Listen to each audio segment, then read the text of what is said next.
Paul's first letter to the Corinthians, written to a church community that Paul knew really well. Corinth was a major port city in the ancient world and had lots of temples to Greek and Roman gods. It was a big economic center. And so Paul strategically came here as a missionary. He spent a year and a half there getting to know people, talking to them about Jesus. And a whole bunch of people became followers of Jesus and formed a church community. You can read about all of this in Acts chapter 18. So after a while, Paul moved on to start churches in other cities, and he started getting reports that things were not going well at all back at the church in Corinth. It was plagued by all kinds of problems, and that's why he wrote this letter. It's broken up into 5 main parts, along with a final greeting. And these 5 sections correspond to 5 main problems that Paul is addressing. And so the letter reads like a collection of short essays on different topics, but there are these core ideas that unite all of the pieces together. So here's what he does in each section. He describes the problem, but then he always responds to that problem with some part of the story of the gospel, which is the good news about Jesus. And he shows how they're actually not living out what they say they believe. And so this letter is all about learning to think about every area of life through the lens of the gospel.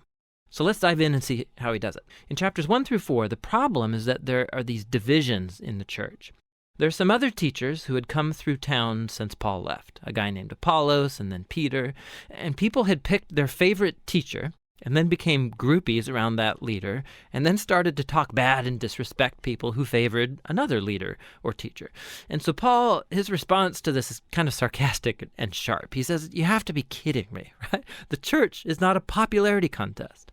The church is a community of people who are centered around Jesus.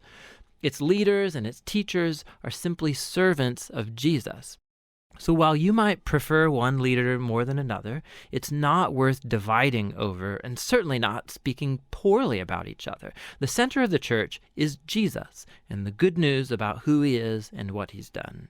In chapters 5 through 7, Paul addresses some problems related to sex. There were a number of people sleeping around in the church. One guy with his stepmother, a number of other people still worshiping at the local temples to Greek gods and sleeping with the prostitutes who worked there. Not only that, but there were people in the church who were saying that this was all just fine. They said, hey, we're free in Christ. God's grace is bottomless, right? It's fine. Paul says it's not fine.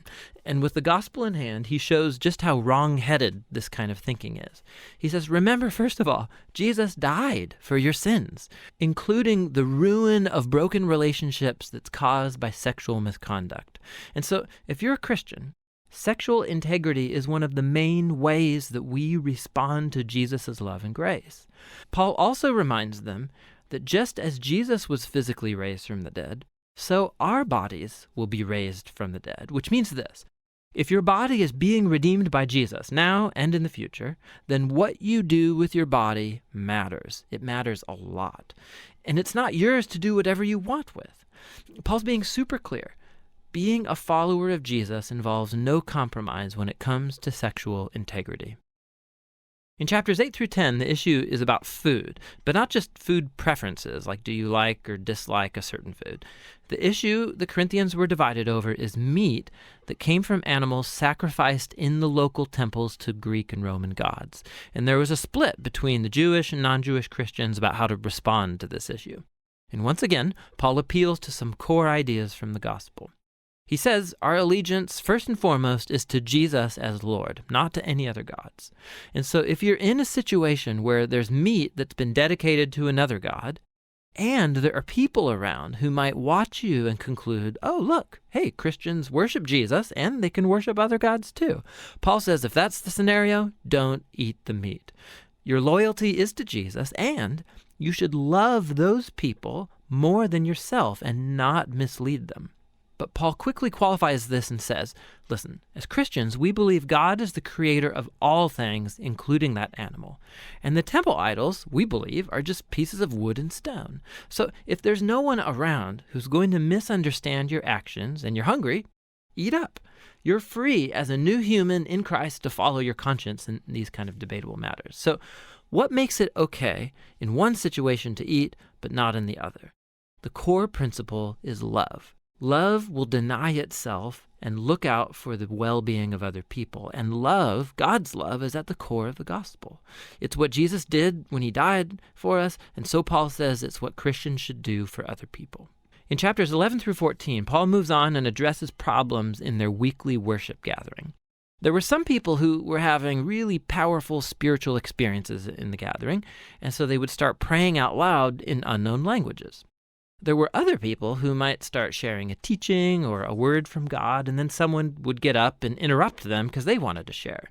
And it all was really chaotic, and it was distracting people, especially visitors, from hearing the gospel.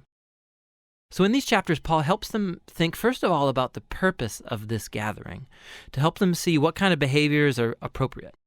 He says the gathering is a place where God's Spirit should be working through everybody, and it should happen in a unified way. So he develops this cool metaphor about the church as a human body.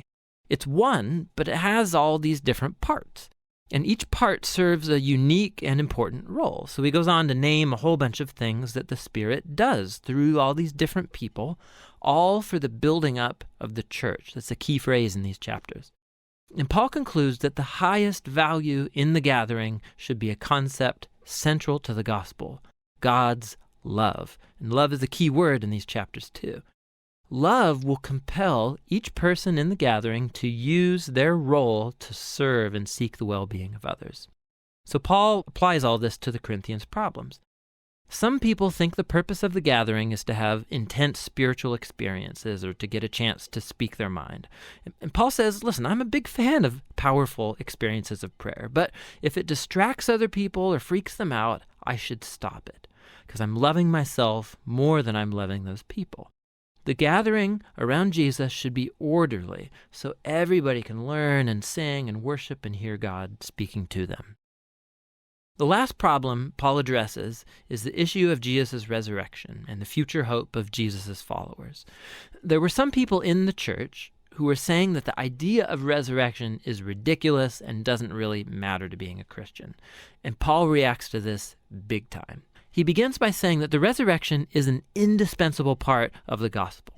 We believe in it because of the hundreds of eyewitnesses that saw Jesus alive in a physical body after being publicly executed by the Romans.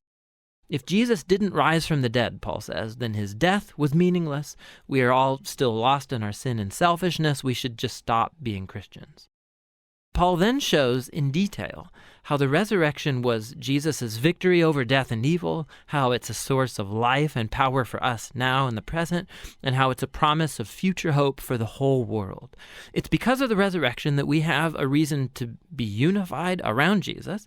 It's the reason we have motivation for sexual integrity. It's the source of power for loving other people more than ourselves. And ultimately, it's our hope for victory over death. And so, Paul concludes, we do believe Jesus was raised from the dead, which means this. The gospel is not just moral advice or a recipe for private spirituality. It's an announcement about Jesus that opens up a whole new reality. And that's what 1 Corinthians is all about, seeing every part of life through the lens of that gospel.